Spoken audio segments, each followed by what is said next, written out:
하나님을 믿는다는 건 어떤 상황 속에서도 하나님을 의지하고 따른다는 것을 말합니다.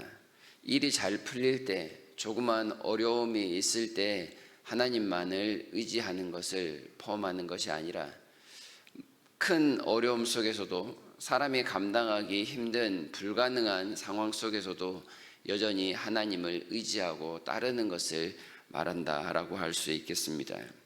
큰 위험 상황 속에서 잠시 믿음이 흔들릴 수는 있을 것입니다. 그러나 그 상황에서 하나님을 돌아서서 다른 것을 의지한다면 그것은 믿음 있는 모습이라고는 결코 말하기 어려울 것입니다. 하나님은 항상 우리의 주인이십니다. 우리가 판단할 때 크고 어려운 일을 뛰어넘어 모든 것을 해결하실 수 있는 하나님이 바로 우리가 믿는 하나님의 참 모습입니다. 그래서 나에게 전혀 불가능해 보이는 것도 능히 쉽게 감당하실 수 있는 분이 우리의 하나님입니다. 그럼에도 우리의 판단에 이것은 하나님께서 하기 어렵지 않을까라고 하나님을 작게 생각하는 것은 우리의 믿음이 작다는 뜻이고 온전한 하나님을 바라보지 못한다라는 뜻으로 해석할 수 있을 것입니다. 믿음이 참 좋았던 히스기야 왕이 커다란 일 앞에서 믿음이 흔들렸습니다. 하나님보다 사람의 방법을 의지하여 애굽이라는 나라를 의지했습니다.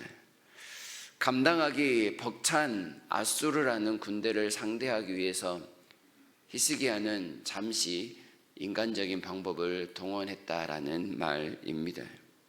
그러면서 히스기야의 입장이 되어보면 이렇게 생각할 수 있을 것 같습니다. 아무리 기도하면 하나님께서 들으시지만 하나님께서 듣기 위해서는 사람인 나도 뭔가 열심히 해야 되지 않을까? 그 방법 중에 하나로 애굽에 찾아가서 도움을 구하면 그 애굽과 함께 하나님께서 우리를 구해내시지 않을까? 이런 인간적인 마음이 들어갔을 것이라 생각합니다. 그런데 이것이 하나님을 의지하는 것이 아니라 전형적인 믿음 없는 사람의 모습이라는 것을 우리가 생각해야 합니다.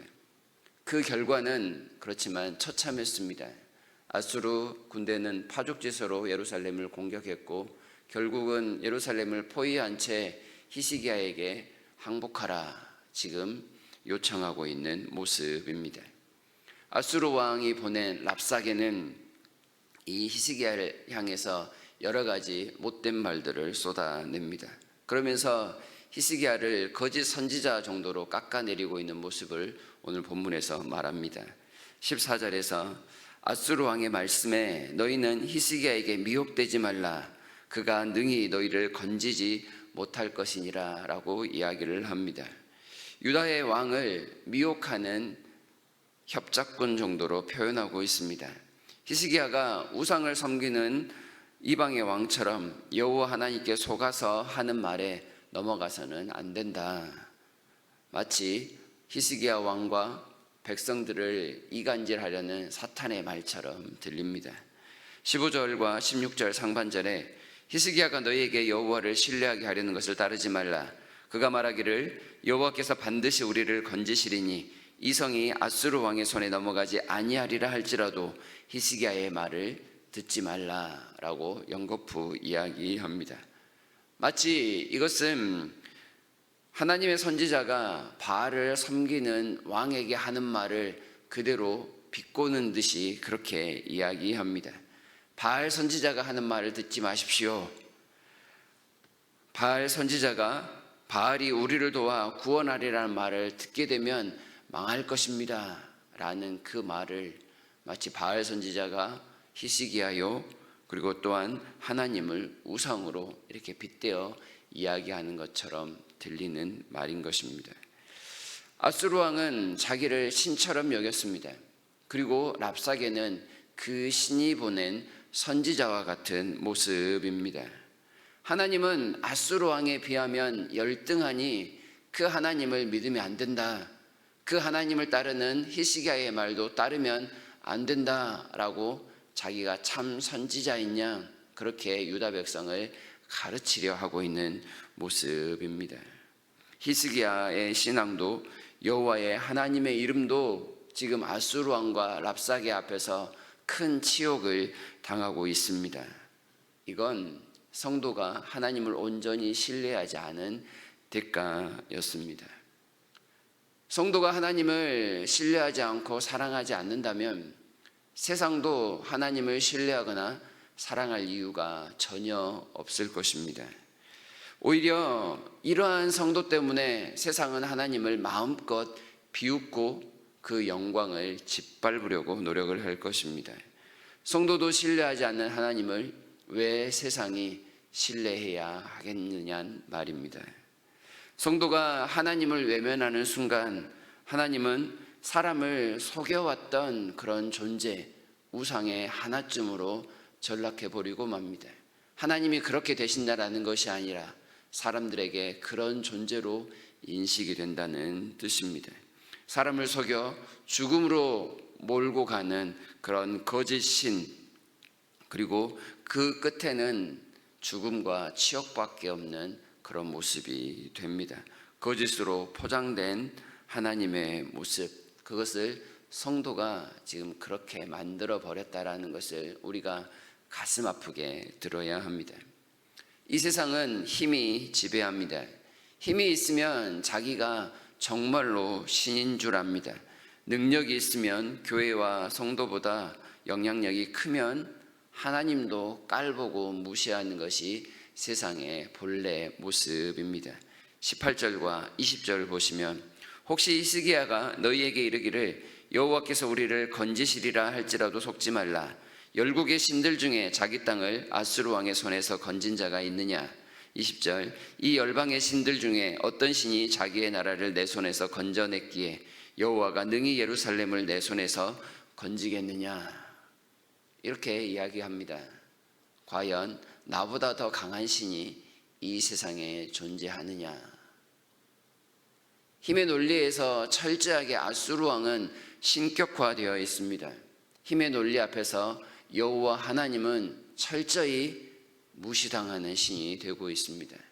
하나님이 그렇게 되신 것이 아니라 거듭 말씀드리지만 하나님을 믿는 사람들이 하나님을 그렇게 깎아내리니 세상도 하나님을 그렇게 작은 존재로 보고 마음껏 조롱하고 있는 것입니다. 애굽을 멸망시키고 이스라엘을 구원내신 하나님이 사라지고 없습니다. 홍해와 요단강을 마른 땅으로 건너가게 하신 그 하나님을 찾아볼 수가 없습니다. 여리고를 무너뜨리고 가나안을 정복하게 하셨던 그 여호와 하나님이 온데간데 없습니다. 지금은 히스기야도 제대로 신뢰하지 않는 여호와, 히스기야를 속이고 마치 유다를 속여 사지로 몰아가고 있는 여호와의 모습만 남아 있습니다. 불신자의 눈에 비친 불경한 성도가 믿는 연약한 하나님만 있습니다. 성도가 이렇게 만들었습니다. 이 말을 듣고 있던 유다의 사신들 3명이 옷을 찢고 비참한 가운데 히스기야 왕 앞에 나아가고 있음을 보게 됩니다. 치욕을 당합니다. 성도가 하나님을 온전히 신뢰하지 않으니 하나님이 성도와 함께 치욕을 당하고 있습니다. 가슴을 치고 회개해야 할 일이며 하나님 앞에 울부짖어야 될 일을 우리에게 보여주고 있습니다.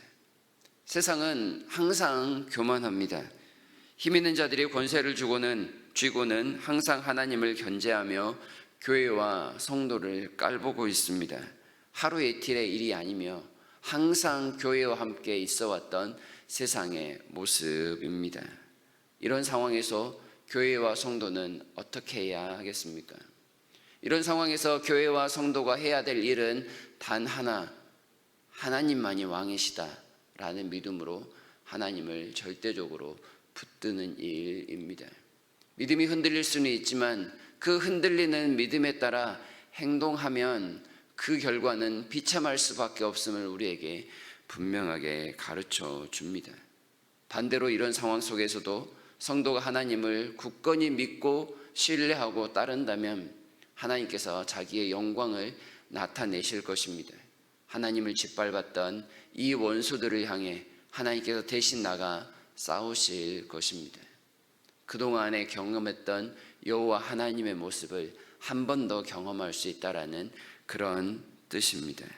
우리가 이 말씀을 들으며 해야 할 일은 언제 어디서나 하나님만을 나의 주인, 우리의 주인으로 믿고 신뢰하는 일입니다. 굳건히 하나님만을 믿는 일, 나의 헤아림을 뛰어넘어 모든 것을 하실 수 있는 그 하나님을 믿고 따라가며 기다리는 것, 나에게 불가능한 것이 하나님께는 쉽게 가능한 것인 줄 알고 하나님만을 믿고 따라가는 것, 그것이 우리가 해야 할 일입니다.